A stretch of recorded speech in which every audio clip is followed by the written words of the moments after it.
आपण पाहताय महाधुरळा.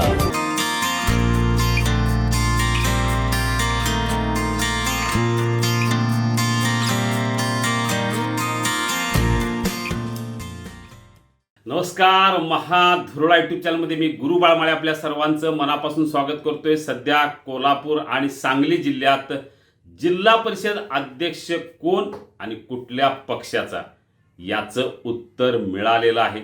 गेले महिनाभर ज्याची उत्सुकता प्रचंड वाढली होती ती उत्सुकता आता ह्या 2-3 दिवसात कमी होणार हे नक्की आहे. मुंबईत, सांगलीत आणि कोल्हापुरात ज्या काही राजकीय हालचाली झाल्या त्यातून अखेर या पक्षाचा आणि हेच जिल्हा परिषदेचे अध्यक्ष हे निश्चित झालं. त्यामुळे गेले काही दिवस जे काय राजकीय अंतर्गत घडामोडी सुरू होत्या, कुरघोडी सुरू होत्या, त्याला आता या 2 दिवसात ब्रेक मिळणार हे नक्की झालेलं आहे.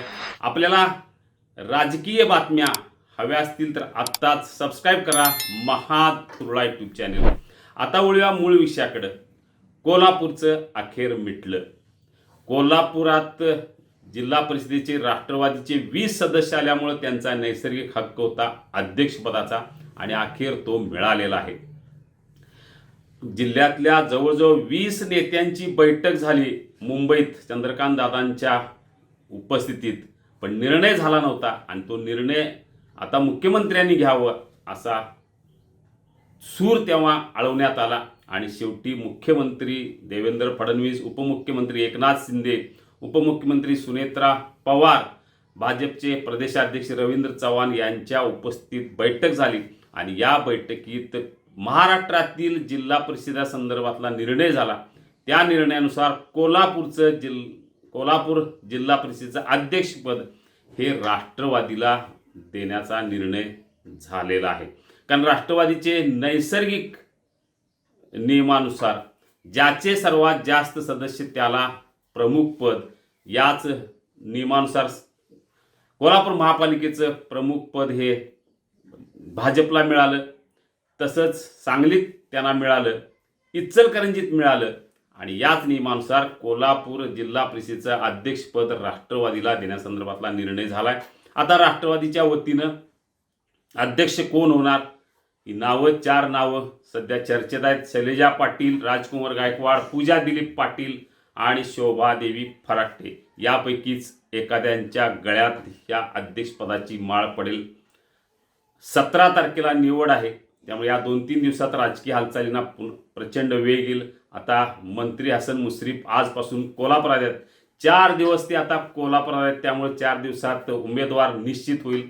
अध्यक्ष राष्ट्रवादीचा होणार आणि कोण होणार ते 4 दिवसात 100% निश्चित होणार आहेत. कारण 4 दिवस भेटीगाठी वाढतील आणि मंत्री मुश्रीफ हे आपला अध्यक्षपदाचा उमेदवार निश्चित करतील. म्हणजे 1 महिन्यानंतर मूळ या कोल्हापूरच्या जिल्हा परिषद अध्यक्षपदासंदर्भातला तिढा हा जवळजवळ सुटलेला आहे. उपाध्यक्षपद भाजपला मिळणार.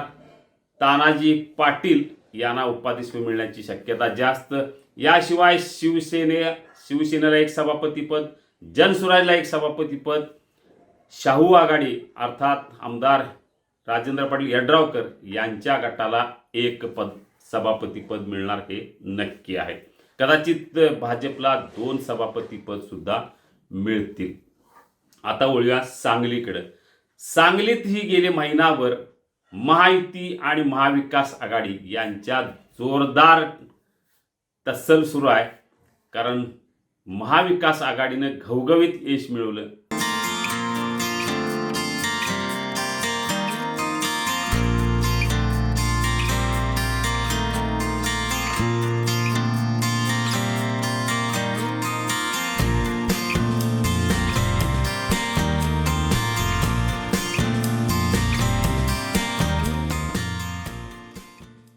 फक्त 1च सदस्य कमी आहे त्यांना थेट बहुमतासाठी आणि हा 1 सदस्य त्यांना राष्ट्रवादी अजित पवार गटाकडून मिळणार आहे.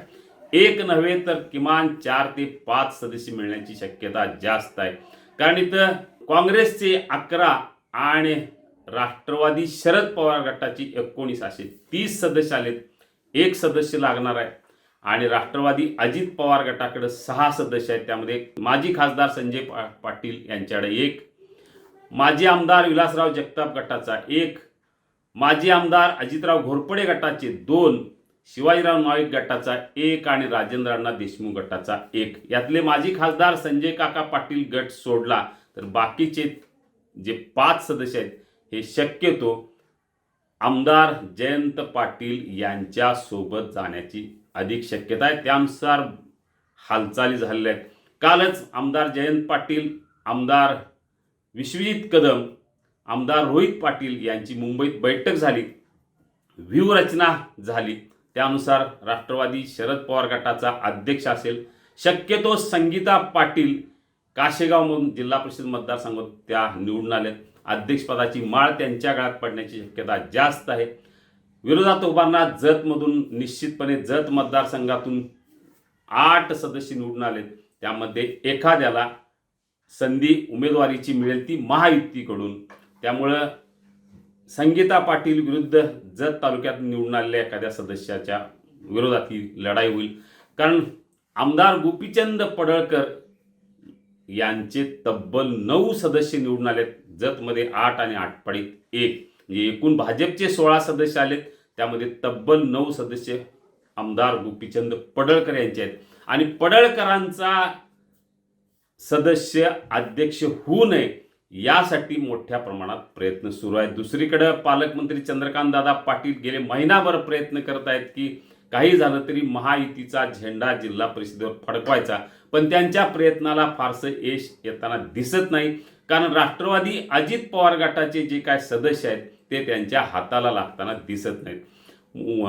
विशेष म्हणजे हे जिल्हा परिषदेचे सदस्य किंवा त्यांचे नेते राज्यस्तरीय नेत्यांच्या हाताला सुद्धा लागत नाहीत. बैठक बोलवली तर बैठकीला जात नाहीत.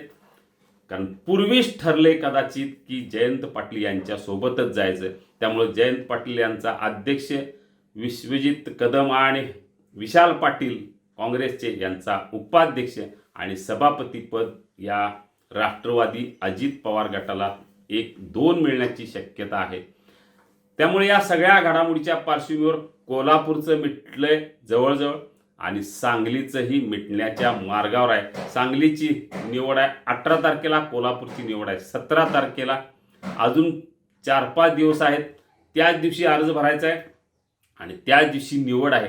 त्यामुळं आज 13 तारीख आहे, 14, 15, 16 अजून 3-4 दिवस आहेत या एकूण राजकीय हालचालीला. पण सध्याचं एकूण राजकीय चित्र पाहता कोल्हापूर राष्ट्रवादी अजित पवार गट आणि सांगली राष्ट्रवादी शरद पवार गट, म्हणजे दोन्ही जिल्ह्यात राष्ट्रवादीचा झेंडा फडकणार.